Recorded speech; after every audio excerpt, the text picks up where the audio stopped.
अगर बात करी जाए इस्लाम के सबसे अजीम हुक्मरानों की और उसमें सुल्तान सलाउद्दीन अय्यूबी का नाम ना आए तो ये मुमकिन नहीं है, जिन्होंने ईसाइयों से यरूशलेम को वापस लिया था। आज के इस वीडियो में हम लोग सुल्तान सलाउद्दीन अय्यूबी की पूरी दास्तान को जानेंगे, जिसका नाम है दास्तान सलाउद्दीन। दोस्तों, सुल्तान सलाउद्दीन अय्यूबी दुनिया के सबसे महान जंगजुओं में से एक हैं। सुल्तान सलाउद्दीन अय्यूबी की पैदाइश 1138 में टर्किट में हुई थी। उस वक्त उनके वालिद नजमुद्दीन टर्किट के हुक्मरान थे। दोस्तों, सुल्तान सलाउद्दीन अय्यूबी ने सारी जंगी सलाहियत अपने वालिद से ही सीखी। सुल्तान सलाउद्दीन अय्यूबी एक बहुत ही होशियार इंसान थे, जिन्हें अमन पसंद था और वो कभी भी लड़ाई करना नहीं चाहते थे। लेकिन सलाउद्दीन अय्यूबी की जिंदगी ने मोड़ तब लिया जब वो अपने चाचा के साथ इजिप्ट गए और वहाँ के दुश्मनों से उन्होंने जंग भी करी। अपनी चाचा की वफात के बाद सलाउद्दीन अय्यूबी इजिप्ट के कमांडर यानी कि वजीर बने। सलाउद्दीन अय्यूबी कभी भी बड़े महलों में नहीं रहे, वो मस्जिद के पास एक छोटे से घर में रहा करते थे। सलाउद्दीन अय्यूबी ने अपनी जिंदगी में कई जंगें लड़ी और उन्हें फतह किया।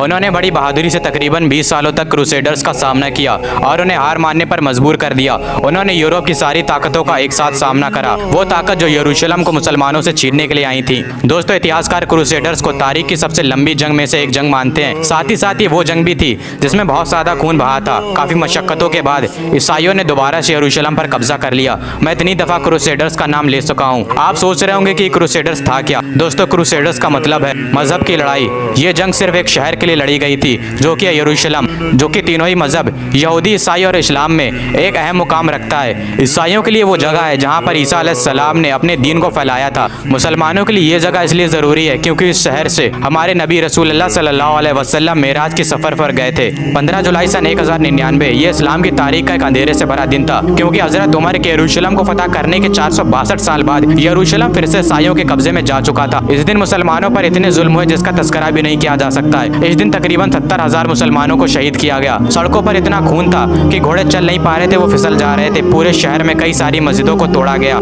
सिर्फ मुसलमान ही नहीं, ईसाइयों को भी इससे नुकसान हुआ। वो ईसाई जिनका कल्चर ग्रीक, जॉर्जियन, आर्मेनियन था, उन पर कैथोलिक चर्च का कल्चर थोपा जाने लगा। ये खबर सुनकर कि मुसलमानों की तीसरी मुकद्दस जगह मुसलमानों के हाथ से निकल गई है, उसने पूरी दुनिया के ही मुसलमानों को हैरानी में डाल दिया था। अब्बासी खिलाफत उनके पास इतनी ताकत नहीं थी कि वो क्रूसेडर्स का सामना कर सके। यरूशलेम के अलावा क्रूसेडर्स ने कई और शहरों पर अपना कब्जा जमा लिया। मेडिटेरियन कोस्ट के पास 4 क्रूसेडर सल्तनत ने अपनी हुकूमत कायम कर ली, लेकिन इन क्रूसेडर्स का सामना सल्जूकियों से भी हुआ।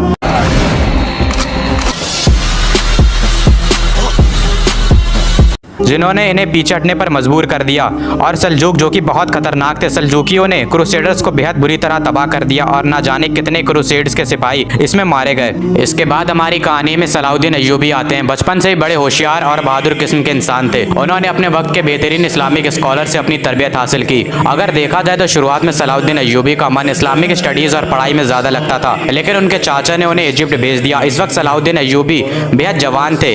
जब 1169 में सलाउद्दीन अय्यूबी ने इजिप्ट में वजीर की गद्दी को संभाला तो इनकी मजहबी तालीमात ने इनकी गवर्नमेंट पॉलिसीज को बहुत मुतासिर किया। लेकिन एक शख्स जिसे सलाउद्दीन अय्यूबी की बढ़ती हुई ताकत पसंद नहीं आ रही थी, वो थे नूर अल दीन, जो कि शाम में थे।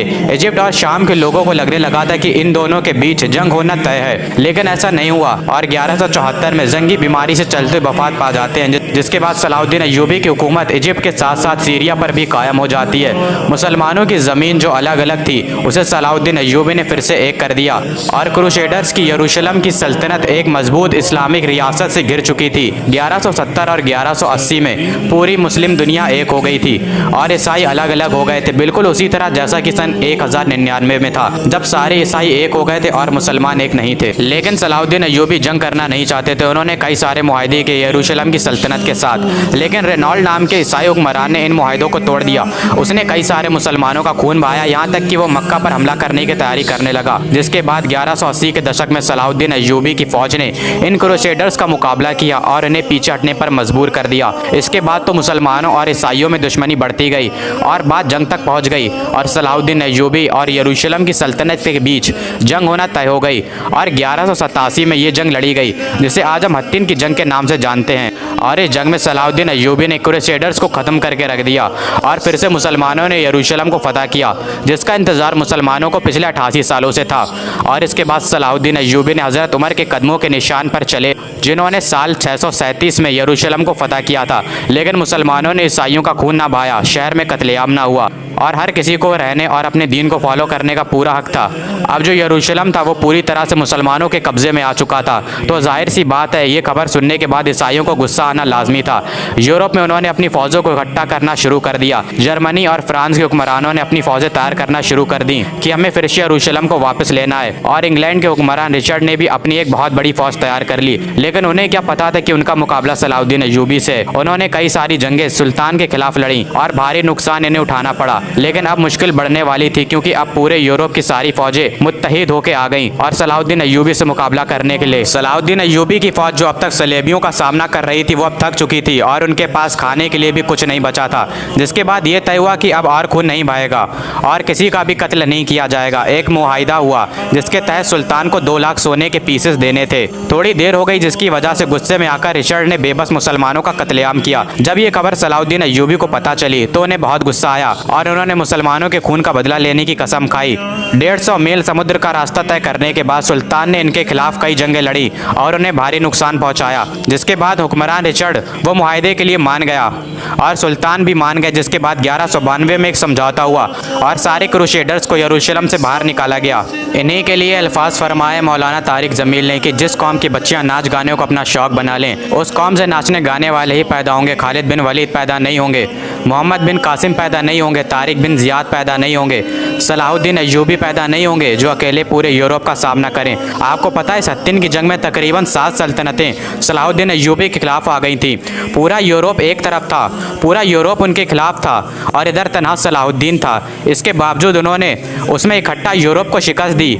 रेनॉल्ड एक बादशाह था जिसने हज पर जाने वाले काफिलों पर हमला किया और हाजियों को कैद कर लिया और कहने लगा कि बुलाओ अपने मोहम्मद को। तो जब हत्तीन की जंग हुई है, उसके बाद बड़े बड़े बादशाहों को मुसलमानों के हाथों कैद किया गया, जिसमें रेनॉल्ड भी था। तकरीबन 12 बादशाह कैद हुए हैं और सब प्याज की शिद्दत से तड़प रहे थे। सलाहुद्दीन अय्यूबी ने सबको पानी पिलाया, रेनॉल्ड को नहीं पिलाया। तो उनमें से एक जो हुक्मरान था, उसने अपने में से थोड़ा सा पानी बचाकर रेनॉल्ड को दे दिया। तो सलाहुद्दीन अय्यूबी ने कहा कि ये पानी तुम पिला रहे हो, मैं नहीं पिला रहा हूँ, क्योंकि इस्लाम में जब आप पानी पिलाते हैं तो ये अमन की निशानी होती है। रेनॉल्ड को इस्लाम की दावत दी गई, लेकिन उसने इनकार कर दिया। तो सलाहुद्दीन अय्यूबी ने कहा कि मैंने कसम खाई थी जब तूने हाजियों के काफिले पर हमला किया था और कहा था कि बुला अपने मोहम्मद को सल्लल्लाहु ताला अलैहि वसल्लम, तो मैंने कसम खाई थी कि अगर अल्लाह ने मुझे मौका दिया तो मैं अपने हाथों से तेरी गर्दन को उड़ाऊंगा। ले आज ये मोहम्मद का अदना गुलाम तेरी गर्दन उड़ाने जा रहा है। और सलाहुद्दीन अय्यूबी ने उसकी गर्दन उड़ाई तो बाकी के जो बादशाह थे वो कपकपाने लगे। तो सलाहुद्दीन अय्यूबी ने कहा कि हमारे इस्लाम में नहीं है, हमारे इस्लाम में बादशाहों के साथ बादशाहों वाला सलूक ही किया जाता है। लेकिन ये अपनी हद से ज्यादा आगे बढ़ गया था। और ये अल्फाज है सलाहुद्दीन अय्यूबी के कि अगर तुम्हें किसी कौम को बिना जंग के बर्बाद करना है तो उस कौम के नौजवानों में अय्याशी को आम कर दो और वो कौम बिना जंग के ही बर्बाद हो जाएगी। आप ध्यान दीजिए, जब तक मुसलमानों ने दीन के रास्ते पर हुकूमत की है तब तक शान से हुकूमत की है, लेकिन फिर उसके बाद मुसलमान अय्याशियों में डूब गए। अल्लाह ने अरबियों को ताकत दी थी हुकूमत करने की, क्योंकि रसूलुल्लाह सल्लल्लाहु अलैहि वसल्लम उनमें से एक थे। लेकिन फिर अरबी अय्याशियों में डूब गए और खुद की ताकत को खत्म कर बैठे। उस वक्त भी अरबियों के हाथ से निकला था यरूशलेम।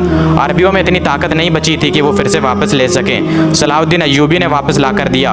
और फिर इनके बाद क़यादत किनके हाथों में आई? तुर्कों के हाथों में आई। सुल्तान सलाहुद्दीन अय्यूबी कहने को तो सुल्तान थे, लेकिन उन्होंने अपनी ज़िंदगी कैसे गुजारी ये सब जानते हैं। बड़ी शक्तियाँ देखी उन्होंने, अपनी ज़िंदगी में बड़ी बड़ी जंगें लड़ी और आज फिर यरूशलेम मुंतज़िर है सलाहुद्दीन अय्यूबी का। सुल्तान सलाहुद्दीन अय्यूबी की बहादुरी का अंदाज़ा इसी बात से लगा सकते हैं कि हत्तीन की जंग में तकरीबन 8 सल्तनतें अकेले एक साथ आई थी और इधर सुल्तान सलाहुद्दीन अकेले थे। इसके बावजूद सलाहुद्दीन अय्यूबी ने उन सबको शिकस्त दी और इतने रहमदिल थे कि उन्होंने सबको छोड़ दिया। कोई भी आके यरूशलेम में इबादत कर सकता है, कोई भी आकर रह सकता है। ये रहमदिली थी सलाहुद्दीन अय्यूबी की। और इसी के साथ हमारी वीडियो खत्म होती है। उम्मीद करता हूँ आप लोगों को पसंद आई होगी। मिलते हैं किसी और नए वीडियो में, तब तक के लिए अल्लाह हाफिज़।